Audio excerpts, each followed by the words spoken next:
Bueno, entonces Martín, empezamos para que me diga cosas de anécdotas que tengas de papá y...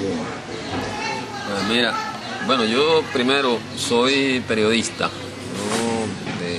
Soy nativo de prácticamente de la Sierra Maestra, un lugar que en ese momento era el municipio de Niquero y que actualmente pertenece al municipio de Pilón, se llama El Plátano. Y soy uno de los campesinos que se beneficia prácticamente con la revolución, es decir, empiezo a estudiar con la revolución. Y te digo esto porque yo vengo a Bayamo ya en el año 76, es cuando yo me gradúo de periodista, es decir, que yo he estudiado... ¿Dónde te graduaste? En la Universidad de Oriente. Ah, en Santiago. En Santiago de Cuba, me gradúo yo en el año 76, me mandan para Bayamo, Bayamo está ya designada capital de la provincia de Granma y vengo a trabajar en el periódico que está en formación, el periódico La de Majagua de aquí. Ahí... Pues como te decía, yo vengo a trabajar en 1976 al periódico La de Majagua, aquí en Bayamo, es la capital de la provincia de Granma, y en estas andanzas es donde me topo con Robert Paneque. Ya Robert Paneque es un maestro del periodismo en aquellos tiempos, era una fuente obligada para ir a buscar, a conocer la historia de Bayamo, de Granma y de Cuba prácticamente, es decir, los periodistas y yo, que era recién graduado, por supuesto, inmediatamente hago contacto con Robert.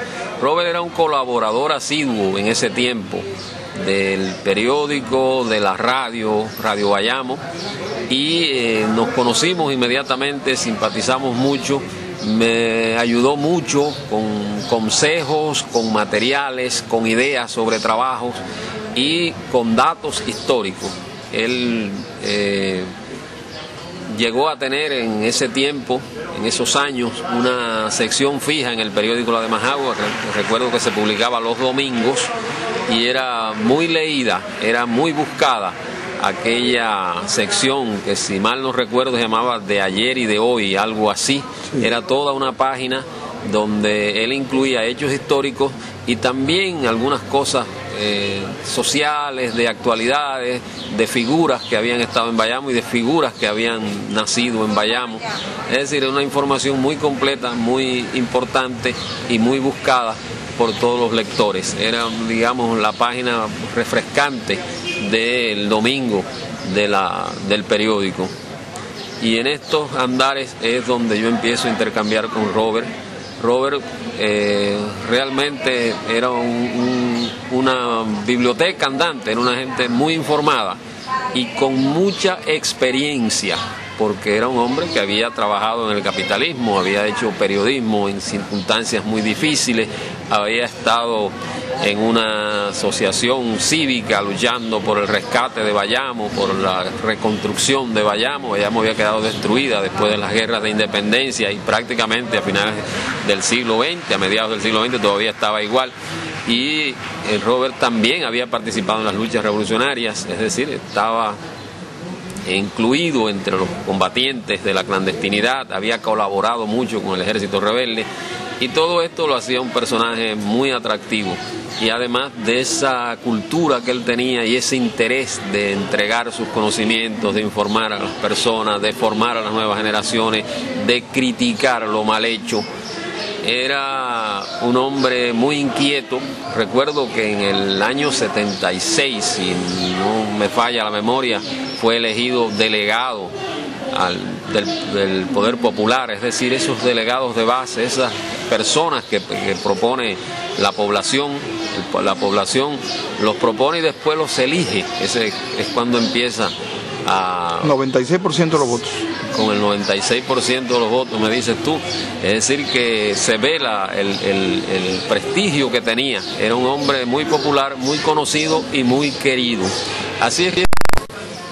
Pues así es como yo recuerdo a Robert, y creo que muchos intelectuales, muchos escritores, muchos artistas, muchas personas de todas las extracciones, de todas las clases sociales recuerdan a Robert así. Yo escribí en el año 1989, le hice una entrevista con motivo del aniversario de la muerte de Camilo Cienfuegos, uno de los héroes de la guerra, de la última guerra por la liberación de Cuba, y que había tenido un contacto muy estrecho hasta, digamos, en el tiempo de la guerrilla era indirecto, porque Robert era un líder del movimiento, pero del movimiento clandestino, y Camilo en la ciudad. En la ciudad. Y Camilo es el jefe de la primera fuerza guerrillera que baja de la Sierra Maestra a combatir en estos llanos. En estos llanos, por supuesto, había guerrilleros, pero es el primer enviado, digamos, de las fuerzas de Fidel que viene a estar un tiempo prolongado en los llanos, alrededor del río Cauto. Y Robert había colaborado mucho con él, le había enviado hombres, le había enviado recursos, le había enviado armas.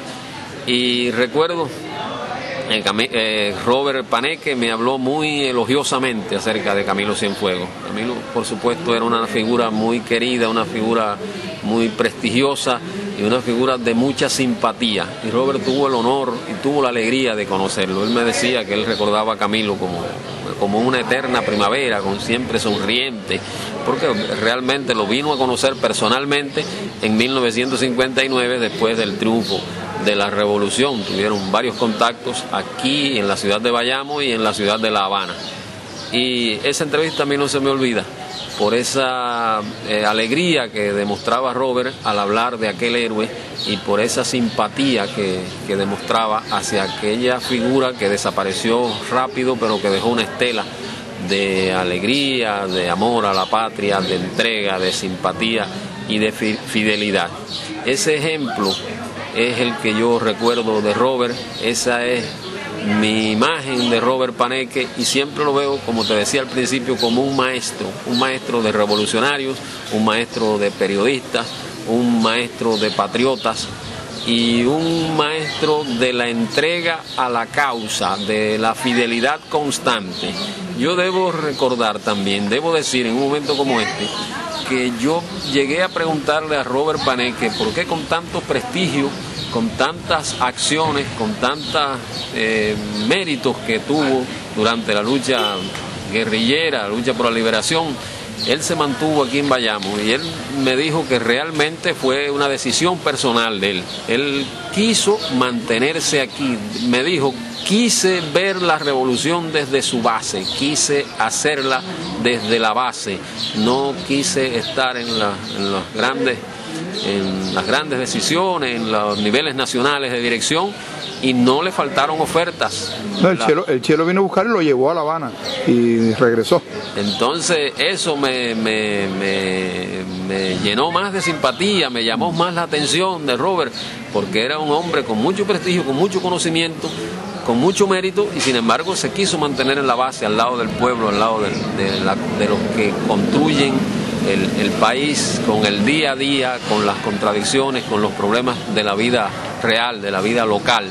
Y fue un enamorado, digamos, de Bayamo, de esta zona, de esta tierra. Escribió muchísimo sobre esto.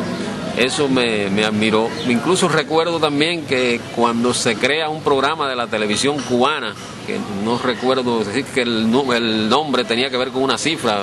9.550. 9.550. Que era la distancia en kilómetros de La Habana a Moscú. De La Habana a Moscú.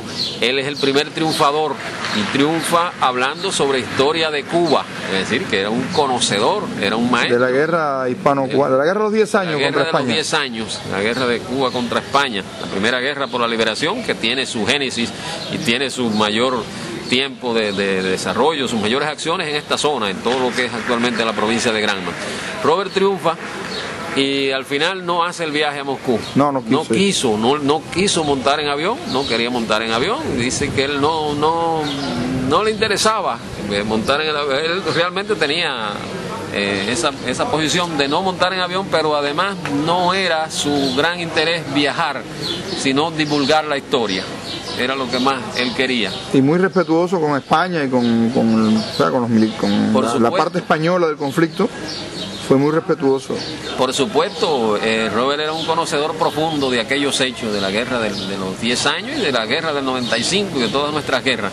Y en esas respuestas, porque además fueron varias semanas preguntándole a Robert sobre detalles de la guerra, se veía esto que tú dices, ese respeto, ese reconocimiento al rival, ese reconocimiento a los hechos, ese apego a la verdad.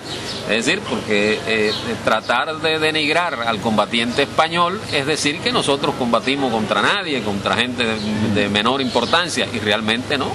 Los cubanos combatieron contra un rival respetuoso y contra un rival fuerte y contra un rival de prestigio. Era un ejército que había combatido incluso en otras partes de América, es decir, que tenía conocimiento y tenía academia. Era una potencia España. Era una potencia, y entonces los cubanos combatieron, digamos, 30 años contra el ejército español, pero en condiciones muy difíciles, y tuvieron que, digamos, recurrir a muchos ardides y a conocimientos muy específicos de los detalles del terreno para poder lograr los triunfos que alcanzaron.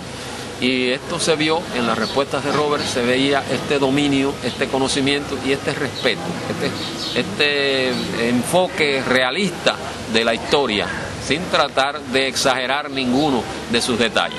Creo que es otra lección que nos dejó Robert como historiador, como divulgador, como promotor del conocimiento de la realidad histórica, y que nosotros, los de hoy, los que tratamos de seguir su huella, no debemos olvidar jamás. Ya empieza a hablar ya.